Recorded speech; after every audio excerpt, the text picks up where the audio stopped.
भगवत कथा रसिक महानुभाव, भक्तिमती देवियों, प्रवर्षण पर्वत पर प्रभु श्री राम भद्र विराजमान हैं। वर्षा ऋतु समाप्त हो गई, शरद ऋतु का आगमन हुआ और प्रभु की दृष्टि शरद ऋतु के दृश्यों की ओर जाती है और वो प्रत्येक दृश्य से उन्हें एक संदेश सा मिलता हुआ प्रतीत होता है।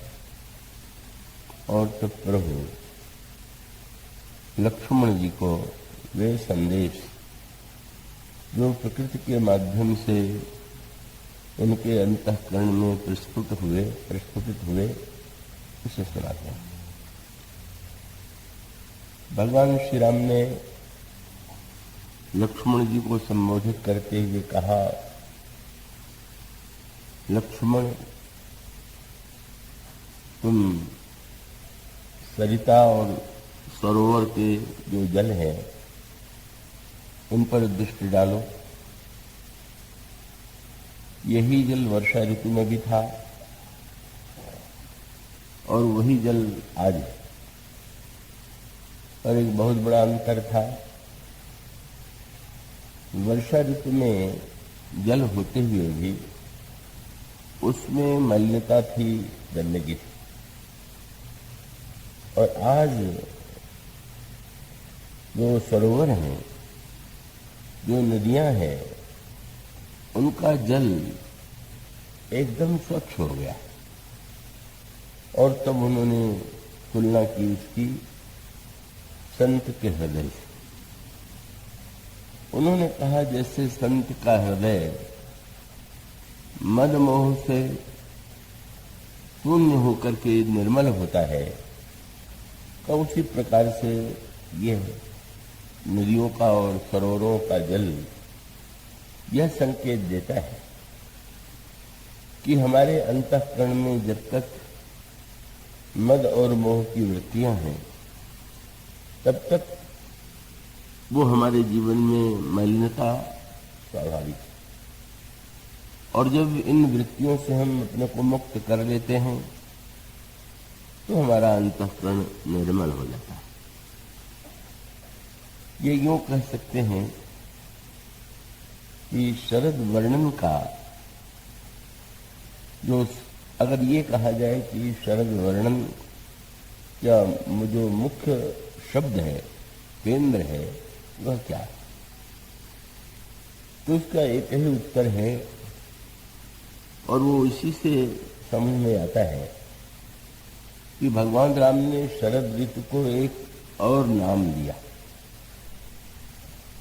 शरद ऋतु तो तभी कहते हैं, वर्षा के बाद जो ऋतु है वो शरद ऋतु है, पर भगवान राम जो वाक्य, जो शब्द कहते हैं शरद ऋतु के लिए, वह प्रभु के वाक्य पर आप दृष्टि डालिए। प्रभु ने कहा, वर्षा विगत। भगवान श्री राघवेंद्र श्री लक्ष्मण से कहते हैं, वर्षा गत निर्मल ऋतु आई और सुधि न तात सीता कह पाई। प्रभु ने शरद ऋतु को एक नया नाम दिया, निर्मल ऋतु। और बार बार वो ये जो भगवान उपदेश देते हैं उसमें ये निर्मल शब्द की बार बार आवृत्ति का भगवान श्री राम प्रारंभ में ही कहते हैं, जो भी पंक्ति आपके सामने पढ़ी गई, सरिता सर निर्मल जल सोहा, संत हृदय व्रत मद मोहा, व्रत मद मोहा। भगवान राम फिर से बाद में बीच में कहते हैं कि देख करके ऐसा लगता है, विनु घन निर्मल सोह आकाशा, हरिजन इव परिहरि सवासा। और अंत में भगवान राम इस ऋतु को नाम देते हैं निर्मल ऋतु। क्या प्रभु का संकेत है, क्या संदेश है। और इस संदर्भ में प्रभु के इस एक वाक्य की पंक्तियों पर आपका ध्यान गया होगा। भगवान श्री राम ने, जब भगवान श्री राम के समक्ष यह प्रश्न आया और उस प्रसंग में जब रावण का परित्याग कर प्रभु की शरण में विभीषण आते हैं, विभीषण के आने की सूचना बंदरों के द्वारा प्रभु को मिली, सुग्रीव को मिली, और सुग्रीव ने वह सूचना प्रभु को दी। और उस सूचना के शब्दों से ही यह लगने लगा कि सुग्रीव का मत क्या है। उन्होंने कहा, महाराज जी, आवा मिलन दशानन भाई, दशानन का भाई मिलने आया हुआ। बड़ी चतुराई से उन्होंने विभीषण के विरुद्ध पहले ही जो जिस संबंध का के माध्यम से परिचय दिया वो तो यही स्पष्ट करता था। कभी वैसे साधारणतः परंपरा तो ये रही है कि व्यक्ति का परिचय पिता के नाम से दिया जाता रहा, प्राचीन काल में ही परंपरा थी। तो वे कह सकते थे कि प्रभु विश्रवा मुनि के पुत्र आपकी शरण में आए हुए, उचित शब्द तो यही होता। पर उन्होंने कहा, आवा मिलन दशानन भाई। और रावण के भी अनेक नाम हैं, उसमें भी जो नाम उन्होंने चुना दशानन, मान उनका तात्पर्य था कि प्रभु अगर ये कहें कि जब वह कह रहा है कि मैं शरण में आया हुआ हूं तो आपका विलंब क्यों लगा रहे हैं। प्रभु ने आगे कहा भी, तो उनका संकेत ये था। और आप व्यवहार में भी देखते हैं, कोई व्यक्ति अपनी बात कह के बदल जाए तो लोग उससे कहते हैं कि तुम्हारे एक मुंह है कि दो मुंह। दो मुंह है तो मानो एक मुंह से कुछ कहते हो, दूसरे मुंह से कुछ कह रहे हो। पर व्यंग ये है कि जब दो मुंह वाले पर भरोसा नहीं रहता तो 10 मुंह वाले पर क्या भरोसा करना चाहिए क्या। जब ये 10 मुंह वाले का भाई है तो एक मुंह से ये कह रहा है, दूसरे मुंह से कुछ और कहेगा, तीसरे से और कहा। और इसलिए संकेत यही था कि सावधानी की आवश्यकता है। और तब प्रभु ने यह एक वाक्य कहा। प्रभु ने कहा कि मित्रों, जैसा ऐसे लगा कि प्रभु ने अनसुना कर दिया। और प्रभु ने कहा कि कहा प्रभु, सखा बूझिए कहा। मित्र, इसमें सूचना देने की बात क्या है। और तब वहां पर गोस्वामी जी ने फिर एक साहित्यिक शब्दावली का प्रयोग किया। प्रभु ने जब ये कहा कि इसमें सूचना देने की क्या बात है, तो तुरंत उन्होंने जो वाक्य शब्द लिखा हुए है, कहई कपीस, सुग्रीव ने कपीस, सुग्रीव ने नहीं कहा बल्कि कपीस ने कहा। और श्री राम को उन्होंने प्रभु नहीं और किसी विशेषण का प्रयोग न करके कहा, सुनहु नर नाह। आप बंदरों के राजा हैं और मैं मनुष्यों का राजा हूं। ये दो राजाओं के बीच में बात हो रही है और आप युद्ध करने के लिए आए हुए हैं। युद्ध का प्रसंग तो राजनीति का प्रसंग है, सजग रहने का प्रसंग है। और ऐसी स्थिति में अगर कोई व्यक्ति आया हुआ है और आप ये कह दें कि इसमें तो कुछ पूछने की कोई बात नहीं है, तो आपके प्रीति सिद्धांत के अनुकूल हो सकता है, पर ये तो नीति सिद्धांत के अनुकूल नहीं। राजनीति की दृष्टि से तो प्रत्येक व्यक्ति को संदेह की दृष्टि से देखा जाता है और उस पर पूरी तरह से समझ करके यह व्यक्ति कैसा है तब उस पर विश्वास किया जाता है। और विश्वास करते हुए भी ध्यान रखना पड़ता है कि अत्यधिक विश्वास रखें। और आप कह रहे हैं कि आया है तो पूछने की क्या बात है। प्रभु ने देखा आपका क्या मत है, तो उन्होंने कहा, प्रभु आप विचार करके देखिए, जान न जाई निशाचर माया। मत भूलिए कि ये राक्षस बड़े मायावी होते हैं। दूसरा वाक्य, और महाराज ये जो जान न जाई निशाचर माया, काम रूप के ही कारण आया। इस समय बड़ा भक्तों का वेश बना लिया, माला वाला पहन लिया, तिलक वगैरह लगा लिया और आ गया तो आपने ये मान लिया कि ये भक्त है, वेश तो कोई भी बदल सकता है। तो प्रभु ने मुस्कुरा के पूछा कि तुम्हें क्या लगता है? तो बोला मैं तो स्पष्ट कहता हूं कि भेद लेन पठवा 10 सीसा, भेद हमार लेन सचावा। महादुष्ट है और हम लोगों का भेद लेने के लिए आया हुआ है। सुग्रीव की बात बड़ी तर्क संगत थी। सुग्रीव का तर्क यह था कि क्या रावण को राजनीति का इतना भी ज्ञान नहीं है कि उसका भाई विद्रोही होकर के शत्रु पक्ष में जा रहा है और उसको चले आने दे? कौन ऐसी राजनीतिज्ञ ऐसी भूल कर सकता है? अगर उसको लगे कि ये मेरा भाई विद्रोही हो रहा है, शत्रु के पक्ष में मिलने जा रहा है, तो उसको या तो मृत्युदंड देगा या कारागार में डाल देगा। मुझे तो स्पष्ट लगता है कि रावण को लगा होगा कि राम की सेना का भेद कैसे ज्ञात हो, तो अपने ही भाई को सिखा पढ़ा करके भेज दिया कि तुम ऐसा अपने को दिखाने की चेष्टा करो कि जैसे तुम विद्रोह करके आए हो। और मैंने सुना है कि वो राजकुमार लोगों पर विश्वास बड़ी जल्दी करता है, तो विश्वास के रूप में जब तुम्हें वो रख ले तो सेना के सारे भेद जो है चुपचाप यहाँ पहुंचाते हैं। और तब प्रभु ने पूछा क्या व्यवहार किया जाए?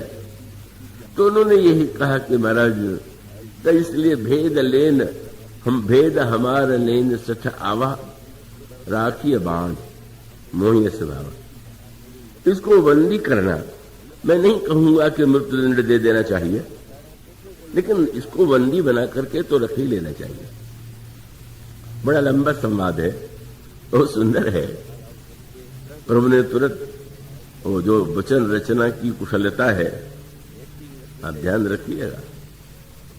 ये जो निर्मलता है, ये शरद ऋतु का नाम जो निर्मल ऋतु कहा गया, तो गोस्वामी जी ने व्याख्या की निर्मलता क्या है, निर्मलता का स्वरूप क्या है। आजकल तो बड़ी जोर शोर से चर्चा रहती है। सूरत में प्लेग फैल गया तो गंदगी मिटाओ अभियान शुरू हो गया, क्योंकि लोगों को ज्ञात तो है ही कि गंदगी से अनेक रोग फैलते हैं। तो वो लोगों ने ध्यान नहीं दिया। वहां के जो वस्त्र थे वो सुंदर थे, पर उसके निर्माण के साथ साथ वहां कितनी गंदगी एकत्र हुई, और ये माना गया कि इसीलिए सबसे पहले उसी नगर में उस रोग का आतंक फैला और सारे देश में परिव्याप्त हो गया। तो जैसे गंदगी से शरीर के रोग फैलते हैं, और उस गंदगी को उस जो कूड़ा करकट है उसको स्वच्छ करने का अभिप्राय है कि व्यक्ति स्वस्थ रहे। किंतु स्वच्छता अभियान केवल शरीर तक ही यदि रह जाए, केवल बाहर की जो गंदगी है उसी को स्वच्छ करने की चेष्टा की जाए, और मनुष्य के मन की गंदगी को मिटाने की चेष्टा न की जाए, तो अगर गंदगी से रोग फैलता है शरीर में, तो भीतर मन में अगर गंदगी होगी तो मन में रोग होगा। और हम सब लोगों के जीवन की सबसे बड़ी विडंबना ये, स्वच्छता के प्रति जो हमारी दृष्टि है वो बड़ी सीमित। कुछ लोग तो ऐसे हैं कि उनको मलिनता लगती ही नहीं। उनके लिए गंदगी इतनी स्वाभाविक है कि उस गंदेपन में उनको कुछ अटपटा नहीं लगता। और कुछ व्यक्ति ऐसे होते हैं कि जो स्वच्छता के प्रेमी होते हैं और अपने घर के कूड़ा करकट को साफ करते हैं, पर कूड़ा करकट निकाल करके पड़ोसी के दरवाजे के पास में डाल देते हैं। हमारा घर स्वच्छ रहे, तुम जाओ भाड़ में। हमारे घर की सारी मलिनता जो है वो तुम्हारे घर में रहे। और फिर कभी कभी बड़ी वस्त्र स्वच्छ हो, इस पर भी लोगों की दृष्टि जाती है। वस्त्र के द्वारा सम्मान प्राप्त होता है, पर उसके साथ भी बड़ी विचित्र विचित्र प्रकार की मनोवृत्तियां आती हैं। एक व्यक्ति ने कहा मैं जा रहा हूं, धुला हुआ कुर्ता बहुत सुंदर सा लाओ, और तब वो कुर्ता लाया गया तो लाने वाले ने ये कहा, करे वो आप जो भीतर पहने हुए हैं बनियान, उसको तो बदल लीजिए, वो भी तो गंदा है। तो उनका छोड़ो भी, इसे कौन देखता है। माने गंदगी होने में उतनी बुराई नहीं है जितनी दिखाई देने में बुराई। कुर्ता स्वच्छ होना चाहिए, भीतर का जो शरीर को छू रहा है वस्त्र, उसके मलिन होने में कोई चिंता की बात नहीं। तो स्वच्छता के प्रति जो हम लोगों की दृष्टि है वो तो बड़ी विचित्र है। कई लोग जो है कमरे को स्वच्छ करेंगे तो जितना कूड़ा है उसको, अगर कालीन बिछा हुआ तो उसी के नीचे डाल देंगे, दरी के नीचे डाल देंगे। और सबका अभिप्राय है कि हम स्वच्छता का सही अर्थ नहीं जानते और स्वच्छता का जो वास्तविक व्यापक अर्थ है वो हमारे जीवन में नहीं। तो निर्मलता का तात्पर्य है, मल जो है वही तो गंदगी।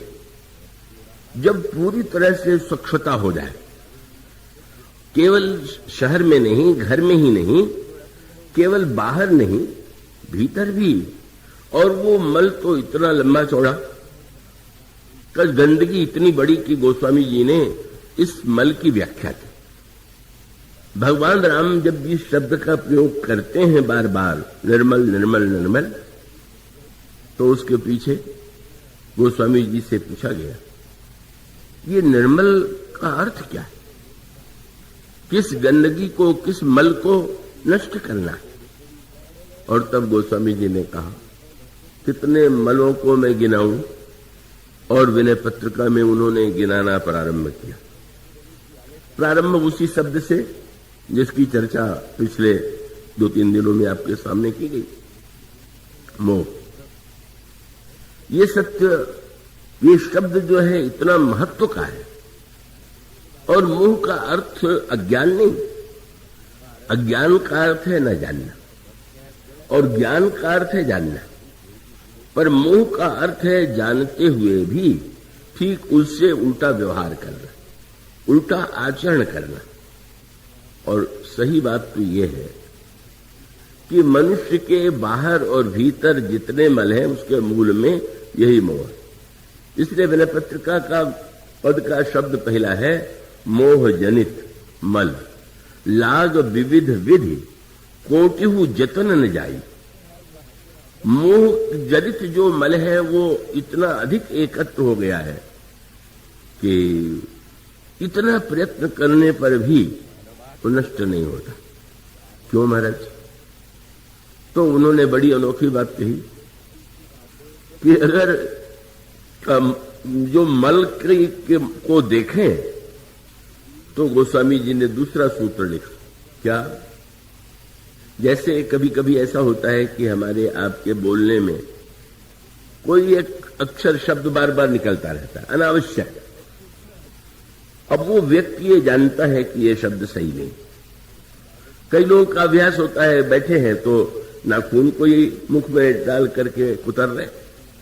ऐसी बहुत सी चेष्टाएं हम सबके जीवन में होती है। और अगर उस व्यक्ति से कहा जाए कि आप ये क्यों कर रहे हैं, तो कहे क्या बताने, ऐसी आदत पड़ गई है कि वो मैं छोड़ नहीं पाता।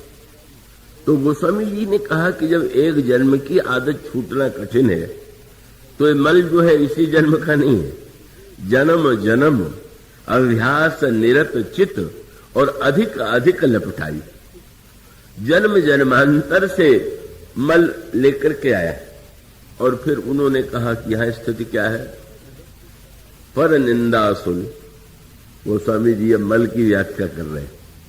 कान को स्वच्छ रखना चाहिए तो ठीक है, कान को स्वच्छ रखने के लिए आप रुई से या किसी वस्तु से साफ करते होंगे या करा लेते होंगे। लेकिन गोस्वामी जी ने कहा कान मलिन हो गए, कान गंदे हो गए। कैसे? पर निंदा सुन श्रवण मलिन भय। हम लोग कानों का उपयोग क्या करते, और इससे बढ़कर के व्यंग्य क्या होगा? निंदा क्या है? कूड़ा करकट है। गोस्वामी जी ने एक बड़ी अनोखी बात कही। पूछा गया कि सबसे बड़ा पाप क्या है, तो उन्होंने जो वाक्य कह दिया वो समझ में नहीं आता है। क्या? अगर कहें कि किसी को मारना पाप है, किसी को कष्ट देना पाप है, या और हिंसा पाप है, पर उन्होंने बात ऐसी कह दी कि अगर कोई ढूंढने लगे तो लगेगा कि सबसे बड़ा पाप तो हम लोग दिन भर करते रहते। और वो क्या है? उनका परम धर्म श्रुति विदित अहिंसा।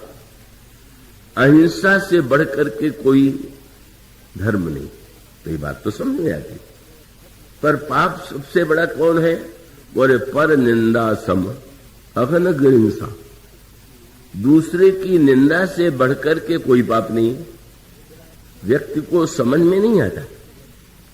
कब वो अगर गहराई से विचार करके देखे, और जरा हम लोगों की जो मनस्थिति है उस पर विचार कीजिए। तो मैंने कहा ना कि कई लोग घर से कूड़ा निकाल करके पड़ोसी के घर के सामने या अगल बगल डाल देते हैं और उस पर झगड़ा हो जाता है।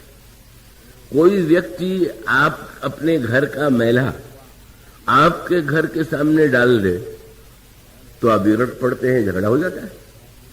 निंदा माने सामने वाले के मन में जितना कूड़ा करकट है, जब वो आपको सुना रहा है तो आपके हृदय में डाल रहा है।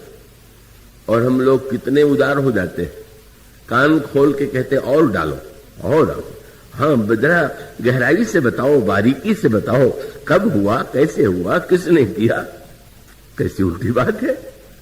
हम बाहर के निंदा जब हम सुनना चाहते हैं और निंदा में हमको आनंद आता है, तो उसका अर्थ तो ये हुआ कि उस व्यक्ति ने जो कुछ उसके मन मस्तिष्क में कूड़ा है वही तो निंदा के रूप में आपके कान के माध्यम से बैठाना चाहता है। और सुन करके इतने आनंदित होना, कैसी उल्टी बात। वो स्वामी जी ने व्यंग्य किया कि किसी बुरे व्यक्ति से ब्रह्मा प्रसन्न हो गए, उसने बड़ी साधना किया। तो ब्रह्मा ने पूछा तुम बताओ क्या चाहते हो? तो उसने कहा कि महाराज मुझे 1000 कान चाहिए। अच्छा अच्छा, तो तुम तो पृथ्वी राजा के समान हो। उन्होंने भी 1000 कानों की याचना की। क्या करोगे कान? बोले महाराज 1000 कान से मैं दूसरों का पाप सुनना चाहता हूं। अब एक कान से सुनता हूं तो एक ही का सुनाई देता है, पर अगर सुनाई सहस 10 काना, 10,000 कानों से भी वो निरंतर दूसरों के दोष और पापों को ही सुनना चाहता है। बात तो बड़ी अटपटी सी है। कभी कभी निंदा करने वाला ये कह देता है कि हम निंदा थोड़ी कर रहे, हम तो सत्य बोल रहे। लीजिए, निंदा नहीं कर रहे हैं, सत्य बोल रहे हैं। कितना हम सब अपने आप को धोखे में डालते हैं, भ्रम में डालते हैं। ये तो मानो हम अपने अधर्म को धर्म सिद्ध करने के लिए ही प्रयत्न करते हैं। इसका अभिप्राय यह है कि आप जब ये कह रहे हैं कि मैं सत्य बोल रहा हूं, तो सत्य क्या उसी परिणाम की सृष्टि करता है क्या जो आपके द्वारा की जाने वाली निंदा सृष्टि करती है?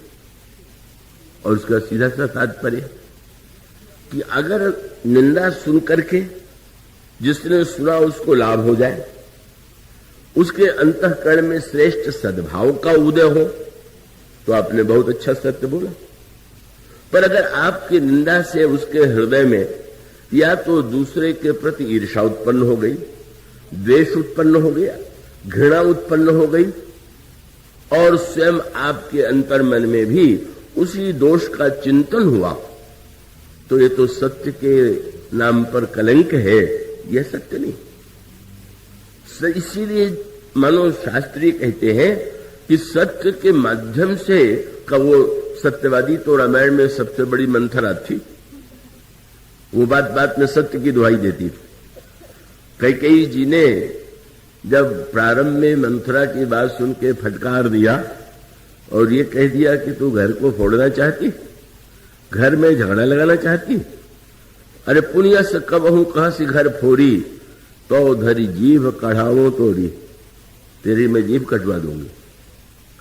मंथरा निराश नहीं हुई और बड़ी भूमिका के साथ उसने कहा कि मैं क्या करूं, आप तो भोली भाली हैं और आपका एक स्वभाव है, क्या कहां ही झूठी पुर बचन बनाई, ते प्रिय तुम ही करूं मैं माई। अब वो झूठी बातें जो लोग बनाया करते हैं वो तो आपको अच्छे लगते हैं, और मैं कड़वा सत्य कहती हूं तो वो सत्य तो कड़वा होता है, तो आपको कड़वा लग रहा है। कैसा वही सूत्र पकड़ लिया। कई लोग कह करते सत्य तो कड़वा होता है। सत्य कड़वा तब होता है जब उसका प्रयोग दवा के रूप में किया गया। वैद्य ये कह सकता है कि कड़वी दवा में रोग नष्ट करने के लिए दे रहा हूं।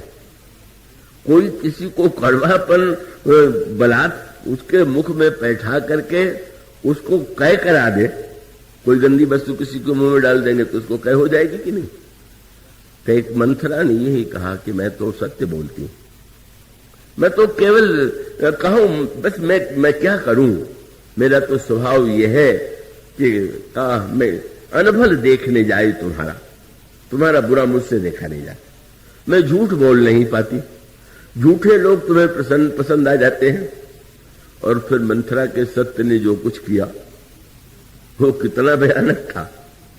मंथरा की बात को सत्य मान लेने की भूल कैकेयी जी ने कर दिया, और उसका परिणाम ये हुआ कि वो मंथरा का सत्य जो था वो तो राम राज्य के नष्ट करने का कारण बन गया।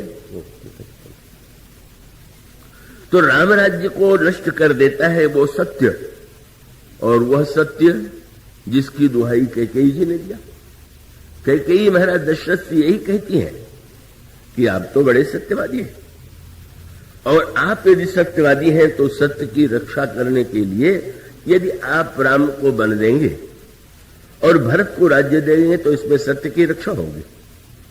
मंथरा का सत्य, कैकेयी का सत्य, यह सब वस्तुतः उस सत्य की वह परिभाषा है जिसे हम और आपने जीवन में सहज रूप से स्वीकार कर दिया।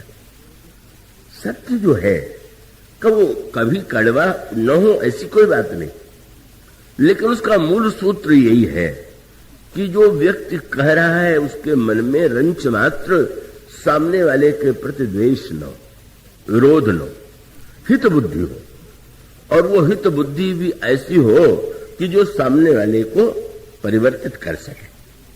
और ये संकेत मानो यह प्रकट करता है कि जब गोस्वामी जी ने कहा कि सबसे पहले भाई नेत्र तो ऐसा बना हुआ है कि उसमें पलके हैं, का न देखना चाहिए तो नेत्र मूंद लीजिए, पर कान का छेद तो खुले हुआ, और उसमें तो श्रीमद् भागवत में तो बड़ी मीठी कल्पना की गई। क्या जब पाप बैठना चाहता है तो दूसरे की जिह्वा को बना लेता है वाहन, और उस पर बैठ करके कान के माध्यम से हमारे आपके हृदय में बैठ जाता है। परिणाम क्या हुआ? जिस व्यक्ति की निंदा की गई वह वैसा है कि नहीं है इसका पता नहीं, पर उस सुन करके उसका जो चिंतन हुआ तो उस दोष का चिंतन हमारे मन में तो आ ही गया। और इसीलिए कथा क्यों सुनी जाती है? बड़ा सुंदर श्रीमद् भागवत में भगवान वेदव्यास ने कहा कि भगवान को चिंता हो गई कि ये कई जीव ऐसे हैं कि लगता है कि मुझे भीतर बैठने ही नहीं देना चाहते, नहीं बैठने देना चाहते तो क्या करें? तो जैसे कोई चोर चोरी करने के लिए आवे और दरवाजा खिड़की आदि सब बंद है तो सेंध लगाता है, और सेंध के द्वारा बैठ करके वो जो कुछ चुराना चाहता है चुरा लेता है। भगवान वेदव्यास ने कहा कि भगवान ने ये जो कान दिया वो मानो सेंध है, और सेंध के द्वारा ये भगवान की कथा क्या है? भगवान जब किसी के हृदय को स्वच्छ करना चाहते हैं और वो स्वच्छ होना ही नहीं चाहता तो कथा के माध्यम से वो भीतर बैठते। प्रविष्ट कर्णरंध्रेण स्वानाम भाव सरोरुहम धुनोत्य समलम कृष्ण सलिलस्य यथा शरद। वहां पर भी शरद ऋतु का ही नाम दिया भगवान वेदव्यास ने कि भगवान जब हृदय में बैठते हैं तो अन्य व्यक्ति तो जो चोर है वो तो चोरी करके आपकी संपत्ति ले जाएगा, पर भगवान तो जब बैठते हैं कथा के माध्यम से तो इसलिए बैठते हैं कि इसके हृदय में हमको रहना है। और जा करके जब देखते हैं कि यहां तो पूरी गंदगी फैली है, मैंने पत्रिका में गोस्वामी जी ने कहा, हरि निर्मल मल ग्रसित हृदय असमंजस मोही जनावत, जही सर काक कंक बक सूकर तह मराले क्यों आवे। और तब प्रभु क्या करते हैं, वो इतने उदार हैं कि वो स्वयं झाड़ू लगा करके स्वच्छ करते हैं। कथा का उद्देश्य है कि भाई कम से कम आप इस समय बैठे हुए हैं तो कोई निंदक आपके कान में निंदा तो नहीं बैठावेगा ना, भगवान का चरित्र बैठेगा और उसको बैठने दीजिए। अब आंख बंद करके सो जाए तब तो आपने कान खुले रहने का भी कोई सदुपयोग नहीं किया। पर इसमें कोई संदेह नहीं कि कथा का उद्देश्य है मनुष्य के हृदय को निर्मल बनाना, मनुष्य के अंतःकरण की मलिनता को स्वच्छ करना।